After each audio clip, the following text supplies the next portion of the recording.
Hello, हाय, नमस्कार. चला तर आज अशी एकदम झटपट चकली बनवायची आहे बरं. खूप सोप्या पद्धतीने आपल्याला चकली बनवायची आहे. इथे मी अर्धा वाटी उडदाची डाळ घेतलेली आहे आणि जो हा चमचा दिसतो आहे त्याने मी 4 चमचे मुगाची डाळ घेतलेली आहे. तुम्ही पूर्ण मुगाची डाळ घेऊ शकता किंवा पूर्ण उडदाची घेऊ शकता, पण मी 4 चमचे घेतलेले आहेत. डाळ आपल्याला कुकरला घालून घ्यायची आहे आणि स्वच्छ पाण्याने धुवून घ्यायची आहे. उडदाच्या डाळीने चकली खूप छान होते किंवा तुम्ही ह्याच वाटीने मुगाची डाळ घेऊ शकता. दोन्हींपैकी तुम्ही कोणतीही एक डाळ घेऊ शकता तुमच्या आवडीप्रमाणे. पण मुगाची आणि उडदाची जास्त घ्यायची आणि मुगाची मी 4च चमचे डाळ घेतलेली आहे. डाळ आपल्याला स्वच्छ धुवून घ्यायची आहे. इथे 2 ते 3 पाण्याने उडदाची डाळ, मुगाची डाळ खूप घाण असतात. ह्याच्यामध्ये आपल्याला तेल, मीठ, हळद असं काहीही घालायचं नाही आहे. फक्त डाळ इथे आपल्याला स्वच्छ धुवून घ्यायची. आता मुलांना सुट्ट्या आहे तर असे पदार्थ बनवले की मुलंही खातात, घरातलेही खातात. बनवायला पण खूप झटपट आहे बरं का रेसिपी. थोडंसं पाणी घालून घ्यायचं आपल्याला. इथे खूप पाणी घालायचं नाही, नाहीतर झाकणात पाणी बाहेर येतं, डाळ खाली लागू शकते. तर इथे आपल्याला 4-1 शिट्ट्या घ्यायच्या आहेत. डाळ आपली लगेच शिजली जाते. इथे मी त्याच वाटीने 3 वाट्या तांदळाचं पीठ घेतलेलं आहे. तांदळाचं पीठ मी दळून आणलेलं आहे, आयतं वगैरे पीठ नाही आहे. बरोबर त्याच वाटीने 3 वाट्या तांदळाचं पीठ घेतलेलं आहे. वाटीचं प्रमाण एकच ठेवायचं. ज्या वाटीने डाळ घेईन त्याच वाटीने तांदळाचं पीठ घ्यायचं. चवीप्रमाणे मीठ घालायचं. इथे काळे तीळ घेतलेले आहे मी. थोडेसे छान लागतात आणि दिसतातही चकल्या खूप छान. थोडेसे पांढरे तीळही घेतलेले आहेत. बाकी आपल्याला ह्याच्यामध्ये साहित्य असं काही खूप घालायचं नाही आहे. आणि थोडीशी लाल मिरची पावडर घातली, थोडीशी हळदही घातलेली आहे मी ह्याच्यामध्ये.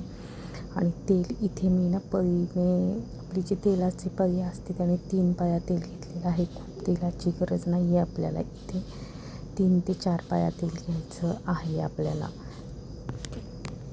बघू शकता मी 3 पळ्या इथे तेल घेतलेलं आणि तेल आपल्याला छान कडकडीत गरम करायचं आहे. बघू शकता तेल भरपूर असं गरम झालेलं आहे आपलं. तेल घातल्याच्या नंतर आपल्याला छान इथे पिठामध्ये मिक्स करून घ्यायचं आहे. हात घालायचा नाही, तेल भरपूर असं गरम असतं. उलथण्याच्या सहाय्याने इथे आपल्याला छान मिक्स करून घ्यायचं आहे. बघू शकता मी पूर्ण पिठामध्ये तेल मिक्स करायचं आहे आपल्याला. नंतर मी सगळं पीठ इथे आपल्याला छान हाताने मिक्स करून घ्यायचं आहे. बघू शकता तुम्ही मी छान सगळं इथे मिक्स केलेलं आहे. अशा पद्धतीनेच करायचं आहे आपल्याला, म्हणजे आपल्या चकल्या खूप छान खुसखुशीत होतात. तर डाळ पण आपली इथे छान शिजलेली आहे. आता ही आपल्याला मिक्सरमध्ये घालून फिरवून घ्यायची आहे. म्हणजे ना चकली करताना त्याच्यामध्ये आपल्याला अखंड डाळ नको आहे, त्याच्यामुळं मिक्सरमध्ये फिरवून घ्यायची. गरम नाही करायची, थंड झाल्यावर करायची. थोडीशी गरमच होती. मी 2 बॅचमध्ये ती मिक्सरला फिरवून घेतलेली आहे. छान पिठामध्ये घालून घ्यायची आहे आपल्याला इथे.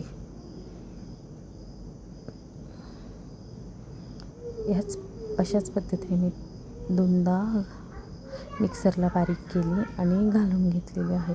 खूप गरम, खूप भाजत होतं हाताला. नंतर सगळं पिठामध्ये पाणी लगेच घालायची घाई करायची नाही, कारण डाळीमुळे आपल्याला पाणी इथे लागत नाही.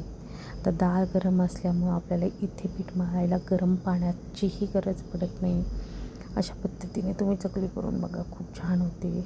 खूप कमी तेलात पण खायला खूप छान खुसखुशीत होते. छान सगळं मिक्स करून घ्यायचं आहे. हाताला भाजतच होतं, कोमट असल्यामुळं होतं तरी, कारण डाळ आपली भरपूर अशी गरम होती. खूप डाळ थंड करायची नाही, थोडीशी मीडियम झाली ना ती मिक्सरला फिरवायची डाळ, म्हणजे लगेच बारीक होते. छान सगळं इथे मी पीठ मळून घेतलेलं आहे. बघू शकता थोडासा पाणी घेतलेला आहे मिक्सरच्या भांड्यातच घालून आणि छान इथे पीठ मी मिक्स करून मळून घेतलेलं आहे. थोडंच पाणी घालायचं, एकदम पाणी घालून इथे आपल्याला पीठ मळायचं नाही आहे. खूप जड जातं आहे पीठ मळायला, कारण ह्याच्यामध्ये उडदाची डाळ आहे, मुगाची डाळ असल्यामुळं एवढं मला अर्धा ग्लास पाणी लागलेलं आहे, त्यातलं थोडंसं पाणी राहिलेलं आहे. बाकीचं छान सगळं इथे ना पीठ मी मळून घेतलेलं आहे. या पद्धतीने तुम्ही पण ट्राय करा, खूप छान चकल्या होतात.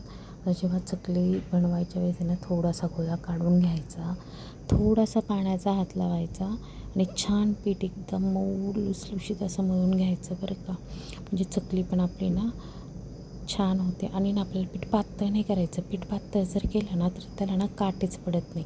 त्याच्यामुळं ना चकलीचं पीठ नेहमी घट्ट ठेवायचं, कधीही पातळ पीठ करायचं नाही आपल्याला. छान इथे आपलं पीठ मळून झालेलं आहे, बघू शकता तुम्ही. अशा पद्धतीने करायचं आहे आपल्याला. छान सगळं पीठ आपल्याला सोऱ्यात पूर्ण पीठ भरायचं, हवा जाईल असं ठेवायचं नाही. आणखी थोडंसं पीठ कमी होतं तेही घातलं. हवा जाण्यासाठी जागा राहिली ना मग चकलीला मध्ये मध्ये तुकडे पडतात. त्याच्यामुळं ना एकदम पॅक करायचं इथे आपण सगळ्याच. आता इथे मी छान पॅक केलेलं आहे आणि आता चकल्या पाडून घेऊ.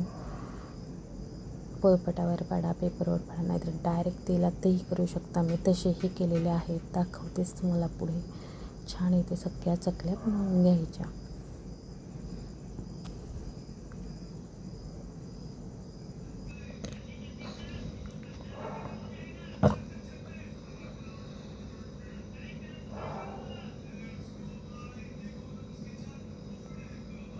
अशा पद्धतीने आपल्याला सगळ्या चकल्या करून घ्यायच्या आहे. बघू शकता चकलीचा एकही तुकडा इथे पडलेला नाही आहे, सगळं अखंड येतात. याचा अर्थ आपलं पीठ छान मळलं गेलेलं आहे. तेल छान इथे गरम झालेलं आहे, बघू शकता तुम्ही. आणि चकली टाकताना नेहमी गॅस मोठा ठेवायचा आणि चकली टाकल्याच्या नंतर गॅस लो टू मिडियम करायचा. मी इथे गॅस मोठाच केलेला आहे चकली टाकेपर्यंत. तुम्ही तेलाच्या ऐवजी इथे अमूल बटरचाही वापर करू शकता, पण अमूल बटरपेक्षा तेल घातल्यावर चकली एकदम खुसखुशीत होते. इथे आता चकलीला भरपूर असे बुडबुडे आलेले आहेत. जोपर्यंत बुडबुडे कमी होत नाही तोपर्यंत चकली आपल्याला इथे बिलकुल पलटायची नाही आहे. बघू शकता छान. मी आणखीन इथे काहीही लावलेलं नाही आहे. आत्ता मी पलटायला घेतलेली आहे, म्हणजे इथे आपले बुडबुडे बऱ्यापैकी कमी झालेले आहेत. चकली थोडीसुद्धा तेलात विरघळली नाही. इथे आपल्याला खाण्याचा सोडा वगैरे कशाचाही वापर करायची गरज पडत नाही. छान एकदम खायला तर इतक्या छान होतात ना, तुम्ही जेव्हा बनवतात ना तेव्हा तुम्हाला खूप मस्त होतात. इथे मी गॅस लो टू मिडियम केलेला आहे. लो टू मिडियम गॅसवर इथे आपल्याला तर चकली करायची आहे. पूर्ण बुडबुड्या बंद झाल्याच्या नंतर समजायचं आपली चकली इथे छानपैकी तळून झालेली आहे.